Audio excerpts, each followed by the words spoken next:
Numan Qasimi. সম্মানিত উপস্থিতি, মুরব্বিয়ান কেরাম, কিতাবে একটা কায়দা পড়েছি, লা ইয়াজুজু মুখালাফাতুল ইজমা। যখন উম্মতের কোন বিষয়ে ইজমা হয়ে যায়, তার মুখালাফত করার কোনো সুযোগ থাকে না।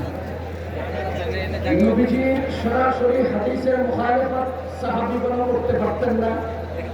সাহাবীগণের ইজমায়ের মুখালাফত ইমামগণেরও করার সুযোগ নেই। ইমামগণের ইজমায়ের মুখালাফত পরবর্তী উলামায়ে কেরামেরও করার সুযোগ নেই। উম্মতের উলামায়ে কেরামের মুখালাফত পৃথিবীর অন্য কোন জনসাধারণের করার সুযোগ নাই। দাওয়াত ও তাবলীগের বিশাল মেহনতের ব্যাপারে, ভারতের মাওলানা সাদ সাহেবের গুমরাহির ব্যাপারে দুনিয়ার সকল উলামায়ে কেরাম ইজমা হয়ে গেছে। সুতরাং যে দাতিরা উলামায়ে কেরামের মুখালাফত করছে, তারা নাজায়েজ কাজ করছে।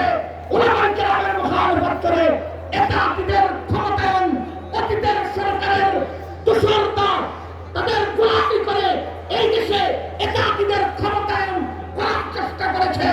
আল্লাহর কসম, উলামায়ে কেরামের ঐক্যবদ্ধ ইজমায়ের পরে দাতিদের কোন কর্মকাণ্ড বাংলাদেশে প্রতিষ্ঠিত হবে না, হবে না, হবে না। মনে রাখবেন, ভারতের সাদ সাহেব এক মিনিটে এই সমস্যার সমাধান করতে পারে।